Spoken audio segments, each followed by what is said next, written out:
me ngjarjen tragjike të Gërdecit. Tragjedia dhe jetë e humbura në të kanë qenë dhe të mbeten një nga momentet më të vështira të jetës time dhe një dhimbje e pashlyeshme e cila do të më shoqërojë gjithë jetës. Padyshim që keqardhja ime për familjarët e viktimave është e thellë dhe e përhershme dhe shpresoj që një moment vërtet ata të kuptojnë dhe të mësojnë se ç'është e vërteta në raport me ngjarjen e Gërdecit për të mos u përdorur kjo ngjarje për interesa politike. Procesi ndaj meje nuk ka të bëjë me asnjë veprim apo vendim që lidhet me tragjedinë e Gërdecit. Fatkeqësisht procesi ndaj meje është vetëm një sajesë politike e cila përpiqet luajë me tragjedinë. Prandaj, që në fillim të ngjarjes kam dhënë dorëheqjen si pjesë e një përgjegjësie morale dhe kam dorëzuar imunitetin pa hezitim për t'i hapur rrugë drejtësisë që të bëjë hetim të plot të përgjegjësive të gjithë strukturat të Ministrisë së Mbrojtjes përfshi edhe përgjegjësinë e ministrit. Prokuroria dhe SPAK më kanë hetuar mua dhe familjarët e mi edhe për çështje private shëndetësore në çdo aspekt, në çdo veprim, brenda dhe jashtë Shqipërisë, 360 gradë. Por vetë prokuroria ka provuar në mënyrë përfundimtare se unë nuk kam qenë i përfshirë në asnjë akt korrupsioni, prandaj prokuroria më ka akuzuar dhe unë nuk po gjykohem për korrupsion, por për shpërdorim detyre. Në provat shkresore të paraqitura nga vetë SPAK-u në gjykatë, prova 41 fashikulli 91-92, është deklaruar qartë se nuk ekziston asnjë lidhje apo transakcion dhe përfitimi Fatmir Mediut nga kompania SAK apo firma Albademil. Po ashtu gjykata dhe prokuroria në datën 6/4/2023 kanë marrë vendim në këtë proces gjyqësor se akuza ndaj meje nuk ka asnjë lidhje me shpërtimin Gërdec dhe pasojat e tij. Akuza për shpërdorim detyre, me cilën po gjykohem, ka të bëjë vetëm dhe thjesht me çështje teknike ushtarake, të klasifikimit kalibrave, transportit municioneve, çështje sigurie dhe as pak me detyrat dhe funksionet e Ministrit të Mbrojtjes. Në 18 vite, të cilat kanë qenë vite persekutimi mediatik dhe juridik pafund, janë zhvilluar mbi 10 procese gjyqësore dhe ka disa vendime prokurorie ndaj meje. Në asnjërin prej tyre nuk është gjetur asnjë shkelje ligji apo vendim qeverie që ministrit ke vepruar në kundërshtim me to. Ministri i Mbrojtjes, sipas kushtetutës, sipas parimit të vendeve anëtare të NATO-s, sipas ligjit për forcat e armatosura, është autoritet civil dhe si i tillë e ka të ndaluar që të merret me çështje ushtarake. Prandaj, ndarja e qartë e raporteve dhe funksionet të Ministrit të Mbrojtjes dhe struktura ushtarake është përcaktuar në ligj dhe në kushtetutë. Në çdo veprim që unë kam kryer dhe kjo është e provuar, urdhër apo vendimet mia kam vlerësuar të gjitha propozimet e shtabit përgjithshëm dhe autoritetet më të larta ushtarake dhe strukturave të Ministrisë së Mbrojtjes, ashtu siç ma kërkonte ligji 9000 i vitit 2003 për organizimin dhe funksionimin e Këshillit të Ministrave dhe ligji 8671 për drejtimin dhe autoritetet në forcat e armatosura, ashtu siç e kërkonte dhe kërkon edhe sot standardi i NATO-s. SPAK ka çuar formalisht në gjykatë Fatmir Mediun, por sot po zhvillon një proces kundër NATO-s dhe standardet të saj dhe sidomos të parimit kontrollit civil të forcave të armatosura, duke na kthyer në kohët e vjetra të ushtrisë së diktaturës.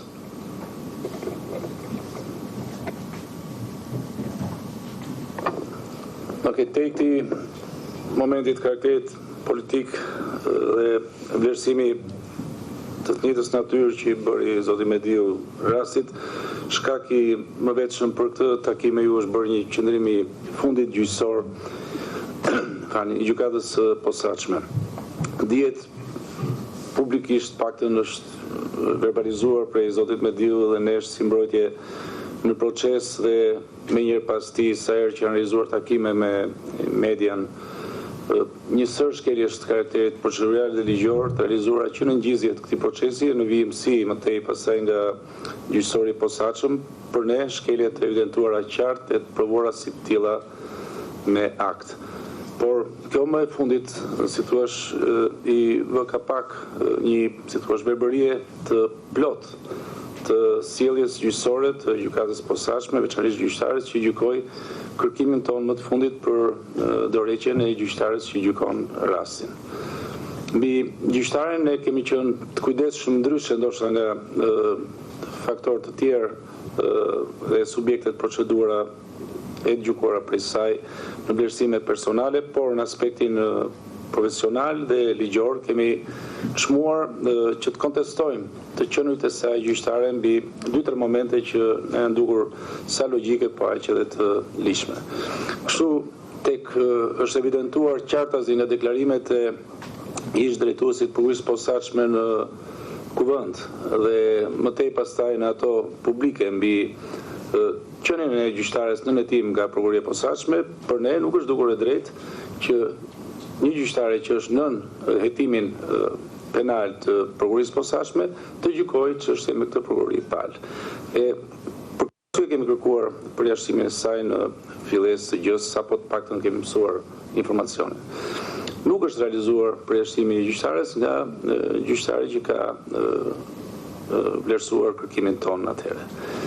Së fundi ka një risi të karakterit procedural që është ajo e verdiktuar nga gjykata e lartë me aktin me numrin 180 vendimit, korrikut vitit që shkoi, por arsyetimi është i vonshëm. Kjo është arsye që me të marrë arsyetimin e vendimit, ne kemi shfryzuar përmbajtjen e këtij vendimi, kuptimin pozitiv të fjalës shfryzim, dhe kemi kërkuar po pranë gjykatës posaçme që të përjashtohet gjyqtarja, duke qenë se gjykata e lartë shmon që të gjitha aktet gjyqësore të realizuara nga një gjyqtare që ka përftuar cilësinë e gjykimit material tej ose pas vlerësimit paraprak si gjyqtare së paraprake të çështje të konsiderohen nul dhe absolutisht pavlefshme.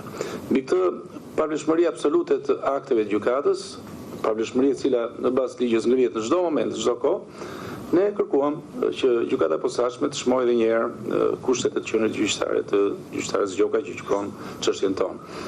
Gjyqtarja e gjykatës posaçme, pa dashur të përmend emra, në mënyrë si thua absurde nga pikpamja e arsyetimit logjik, mbi teknikalitete që nuk kanë të bëjnë me kazusin, të tilla siç janë momenti kohor i ngritjes së kërkesës, kur e përsëris me forcë që çdo pavlefshmëri absolute ngrihet në çdo kohë, e tillë është vlerësuar të qenit të kësaj gjyqtare gjykatës nga gjykata më e lartë e vendit në hierarkinë tonë gjyqësore, dhe natyrisht që mbi pavlefshmëri absolute nuk do mund të ketë një element kohë që të kontestojë drejtësinë e të kërkuarit e natyrisht drejtësinë e të vepruarit tek duhet të shmanget nga gjykimi më teshëm i çështjes Zonja Maneku, por gjykata e posaçme thash vlerësoi të kundërtën në mënyrë absurde. Duke qenë se nuk kemi asnjë mjet tjetër për momentin të kontestimit përveç se me një vendim përfundimtar, të bërurit publik të këtij fakti për ne ishte natyrisht me vlerë dhe e çmuam që ta ndajmë me ju si media, natyrisht me opinionin publik. Ky është momenti më i parë teknik që do donim të kishim vëmendjen tuaj, e natyrisht dhe lutjem për difuzion të karakterit opinionit, të shpërndarjes opinionit. Së dyti, padyshim që gjejmë rastin të evidentojmë faktin që i gjithë procesi, ashtu si tha zoti Mediu, ka një tejkalim ekstrem në kohë në 18 vite tashmë, me, si thua, lart e poshtet e veta të karakterit procedural, duke humbur çdo sens të karakterit njerëzor, logjik dhe ligjor për një drejtësibërje të caktuar. Po, momenti që thash më parë është padyshim kontribues në një zgjatje artificiale edhe të mëtejshme të vetë procesit, tek në çdo logjik të gjës do të prishet ky vendim, cili do qoftë i gjykatës shkallës parë posaçme për zotin Mediu. Si pozitiv të jetë vendimi për ne, si negativ është një vendim i karakterit absolut të pavlefshëm. Moment tjetër që natyrisht do donim të evidentonim parësh është momenti i parashkrimit. Gjykata nuk shprehet për parashkrimin, pra mbi parashkrimin e ndjekjes penale ne kemi ngritur këtë problem me forcë që në fillim, duke konsideruar absurd çdo interpretim të ndërprerje potenciale të parashkrimit me ngjoja rifitimin e mandatit të zotit Mediu dhe ndërprerjen për këtë periudhë të afatit parashkrues, sikurse aludonte gjykata që ka ringjitur çështjen ish gjykata e apelit posaçëm në fillesë të gjës. Ka një qëndrim tashmë të gjykatës së lartë në kolegje të njësuese, të cilat pengojnë në mënyrë absolute çdo interpretim të ndërprerjes parashkrimit dhe thonë që ligja ynë nuk e njeh ndërprerjen e parashkrimit dhe absolutisht llogaritesh e karakterit matematikor në 10 vjeç për shpërdorimin e detyrës, 10 vjeç i cili ka kaluar me gati dyfishim tashmë për zotin Mediu si mundësi e karakteri ligjor për të vepruar prokuria kundër tij. Gjykata nuk shpreh, ka rezervuar thot në fund të vendimit, duke si thua mohuar jo vetëm realizimin e drejtë në kohë e me eficiencë, por dhe duke konsumuar të gjitha resurset e karakterit ekonomik e social që lips një proces si për masave të tilla në gjykatën e posaçme. Dhe ky është moment që natyrisht do të ketë vëmendjen e publikut si një shkelje tjetër hapur te një seri shkeljesh që për si thua objektivin e kësaj konferencë shtypi nuk do ishte volitshme të rendisim me të lodhnim as ju as opinionin publik me detaje. Këto dy gjëra doja të ndaja.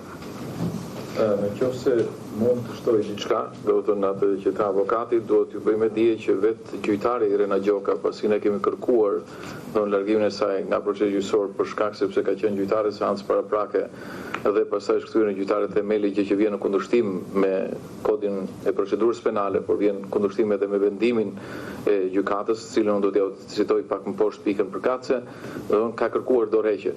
Dhe kjo dorëheqje do të thënë e zonjës Gjoka nuk është vlerësuar siç tha edhe avokati, ne nuk po shkojmë në asnjë lloj paragjykimi për vendimarrjen. Por për sa kohë flasim që duam të kemi një proces gjyqësor drejt, duhet të respektuar kodi i procedurës penale. Për sa kohë flasim që duhet të ketë një vendimarrje, kjo vendimarrje nuk mund të kthehet mbrapsht kur procesi është absolutisht i pavlefshëm. Dhe meqense do të thonë i referohemi edhe hierarkisë gjyqësore dhe gjykata e lartë gjithmonë është hierarkia më e lartë gjyqësore në Shqipëri, duhet t'ju citoj pikërisht pikën 21 të vendimit të datës 10/7/2025, vendimi numër 180, i cili në mënyrë të qartë shprehet se Kolegji konstaton se në përfundim të shqyrtimit gjyqësor, gjykata e shkallës parë ka disponuar me ndryshimin e kualifikimit ligjor faktit penal të atribuar të pandeurit. Gjykimi i çështjes ka vijuar me procedurën e gjykimit të zakonshëm, ku në cilësinë e kryetarit ka qenë gjyqtari i caktuar për zhvillimin e seancës paraprake. Diskutimi që lind në këtë rast është nëse ky gjyqtar është në kushtet pavitueshmërisë me funksionin e gjyqtarit që shqyrton çështjen themel, kur fillimisht ai ka disponuar për dërgimin e çështjes në gjyqje gjyqtari i seancës paraprake. Neni 15.2 e Kodit Procedurës Penale parashikon se nuk mund të marrë pjesë në gjykim gjyqtari që ka shqyrtuar kërkesat e palëve gjatë hetimeve paraprake ose në seancë paraprake për të njëjtin procedim me përjashtim të raste kur parashikohet ndryshim këtë kod. Në rasti përjashtimor, vlerësim kolegjit është kur disponohet pranimi i kërkesës për gjykim shkurtuar nga gjyqtari i seancës paraprake që ka vlerësuar paraprakisht se çështja mund zgjidhet në gjendjen e akteve të fashikullit prokurorit. Ndërkohë, kur gjyqtari i seancës paraprake disponon për dërgimin e çështjes në gjyq, ai ka papajtueshmëri dhe nuk mund të marrë pjesë në gjykimin e çështjes në themel. Ky parashikim ligjor lidhet me faktin se në cilësinë e gjyqtarit të seancës paraprake ai ka vlerësuar plotësimin e hetimeve, qëndrueshmërinë e akuzës, vlefshmërinë e akteve dhe përdorshmërinë e provave të përfshira në fashikulin e prokurorit, pra ka formuar një bindje paraprake mbi akuzën e faktin penal për t'i atribuar të pandeurit. Dhe këtë ne e parashtruam në gjykatë edhe me vendimin e gjykatës dhe vendimi i gjyqtarës së gjykatës posaçme në gjykimin tonë është absurd dhe i papranueshëm nga pikpamja ligjore se shqyrton në afatin procedurial që nuk ka të bëjë me pavlefshmërinë absolute, thotë që duhet ta kishte bërë 3 ditë mbasi zonja Gjoka do të thonë u deklarua si gjyqtare e gjykimit në themel. Pra, pavlefshmëria absolute gjykohet në çdo kohë dhe është detyrë e gjykatës për ta shqyrtuar atë. Dhe ky vendim i gjykatës lartë është një vendim i cili jetë poshtë një vendim të shkallës parë dhe gjykatës apelit të vitit 2022. Edhe për fakt të një orë po ju them që as avokatët nuk e kanë ngritur pavlefshmërinë absolute të vendimit. E ka gjetur vetë gjykata sepse është detyrë e gjykatës për ta çmuar pavlefshmërinë absolute.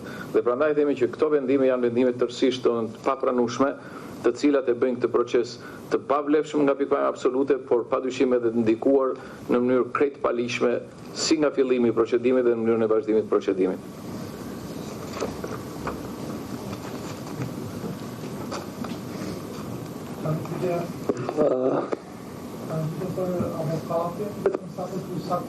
Puna mikrofoni, okay.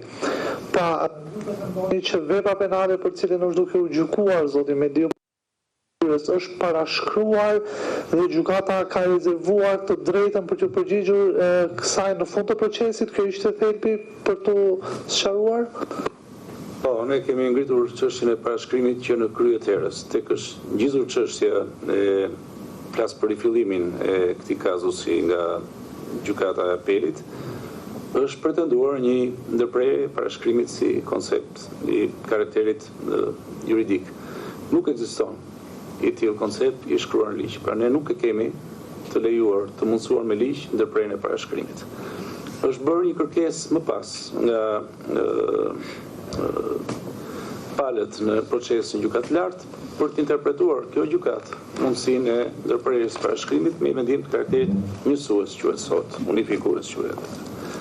Gjykata e lartë është ngredhur për këtë gjë dhe ka deliberuar, ka vendosur që nuk ka ndërprerje të parashkrimit, s'mund të krijojmë ligj me vendim unifikues, nuk ka ndërprerje të parashkrimit në Republikën e Shqipërisë. Dhe kjo ka ndodhur në tetor të vitit 2023. Që prej atij momenti ka një qartësi absolute në faktin apo çdo mundësi e aludimit të kundërtës është e penguar për këtë shkak, pra nuk mundet do të pretendoj askush në aspektin operatorëve të drejtësisë penale në Shqipëri që na paskësh ndërprerje të parashkrimit në territorin e vendit tonë si rregullim ligjor apo si mundësi e veprimit ligjor. Në këto kushte ne përballje me gjykatën kemi kërkuar që gjykata të shprehet menjëherë mbi parashkrimin si veprues, si një kusht pengues i çdo procedimi të mëtejshëm i zotit Mediu në rastin për cilin prokuroria e posaçme ka regjistruar kazus. Gjykata që në fillim tek kemi ngritur neve parashkrimin si moment në cilin duhet ndalej me vendimarrje, ka thënë që jo, do të bëj këtë gjë në fund të procesit. Dhe kjo për neve është absurde, është e padrejtë. Për çfarë arsye në fund të procesit dhe jo në këtë moment fillesë së tij, kur nëse është e vërtetë ajo që ne pretendojmë që parashkrimi është veprues, s'duhet të ketë proces fare. Kjo është si thua pikë pyetje, pikë çuditësie që ne i vëmë pohimit ton para gjykatës në këtë rast, dhe natyrisht më dyshje që ngrem mbi arsyet, nëse ka tilla, pse kjo gjykatë ka vendosur që ta shprehë këtë gjë në fund. Kjo për ne është e padrejtë, është një moment kyç në cilin natyrisht duhet të ketë qëndresë edhe nga pikpamja e si thua ndikuesve pozitiv në një vendimarrje gjyqësore, siç është opinioni i tërës. Në qoftë se mund të bëhet disa sqarime shtresësh, shpesh është shtruar çështja që Fatmir Mediu nuk është gjykuar në procese të tjera. Duhet ju bëjmë dije se ka disa procese gjyqësore kundër Fatmir Mediu të ngritura nga familjarët apo qoftë edhe nga akuza. Procesi i parë gjyqësor për shpërdorim detyre, i cili do thënë për mendimin tim është krejt absurd, nuk lidhet me detyrat dhe funksionet e ministrit, dhe vjen keq që do thënë në institucionet shqiptare ka njerëz me një mentalitet tillë që kthejnë forcën armatosur në kohën e diktaturës kur drejtonte partia dhe ministri ishte general. Në vitin 2009 ka një vendim të pushimit të çështjes nga ana e gjykatës së lartë.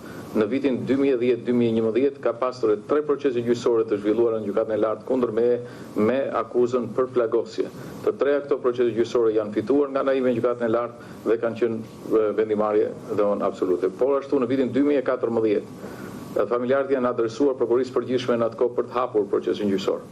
Dhe prokuroria ka marrë vendim që nuk mund të hapet proces gjyqësor sepse nga pikpamja e vendimarrjes së gjykatës së lartë nuk kishte hapësirë procedurale për ta hapur çështjen. Në vitin 2018, po ashtu ka vazhduar një ankim tjetër për rihapjen e procesit gjyqësor. Prokuroria nuk mund të hapet nga pikpamja procedurale, por çështja është parashkruar pra në vitin 2018. Dhe kjo çështje është ankuar në gjykatën e Tiranës, dhe në gjykata e Tiranës ka lënë në fuqi vendimin e prokurorisë dhe nuk ka marrë në konsiderat kërkesën e palës. Në vitin 2019, pashtu është kërkuar hapja e kësaj çështje në gjykatën e Tiranës. Gjykata e Tiranës ka vendosur që çështja është e gjykuar dhe çështja nuk ka provë të re, dhe po ky vendim është lënë në fuqi nga gjykata e apelit në vitin 2019 dhe është lënë pastaj në fuqi pas tregjes palës edhe në gjykatën e lartë. Pra është një proces i cili ka vazhduar në tërësinë e vet. Në vitin 2021, siç e tha dhe avokati, në mënyrë krejt palishme është kërkuar nga SPAK-u për arsye as pak ligjore, kur SPAK-u nuk kishte as dienia dhe as disponim mbi dosjen. Dhe vendimi i gjykatës posaçme, pasi gjykata e lartë çoi dosjen në gjykatën e posaçme për shkak të si them autoritet ligjor për ta shqyrtuar ose jo një çështje të tillë, gjykata e shkallës parë e SPAK-ut ka vendosur çështja është e parashkruar, çështja është e gjykuar, nuk ka provë të re. Dhe pastaj në një vendim, siç e tha avokati, në gjykatën e apelit ku gjyqtari merr autoritetin e ligjbërësit. Merr dhe shkruan ligj duke thënë që pezullohet parashkrimi. Ky nuk është autoritet që e ka gjyqtari, këtë autoritet e ka institucioni i kuvendit ose maksimalisht për procese që kanë konflikt nga pikpamja gjyqësore ose janë të interpretuara të ndryshme, ka vendime njësuese të gjykatës lartë. Dhe këto lloj kapërcimesh dhe lëvizjesh në këtë proces tregojnë qartë një nxitje për të pasur një proces jo të lishëm dhe jo një proces normal. Por të mos thënë pastaj dhe bijimshurinë e procesit ku ne kemi bërë të qarta qëndrimet dhe pozicionet tona. Në qoftë se ka një vendim për pavlefshmëri absolute nga ana e gjykatës lartë dhe ne vazhdojmë në këtë proces, ajo që do të ndodhi për çdo rast, për mirë apo për keq, ky është një proces që rikthehet nga e para prap.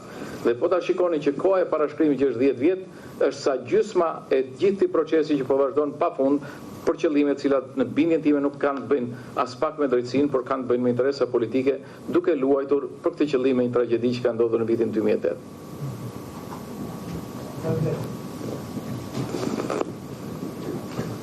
Ka pyetje tjetër? Mirë, faleminderit.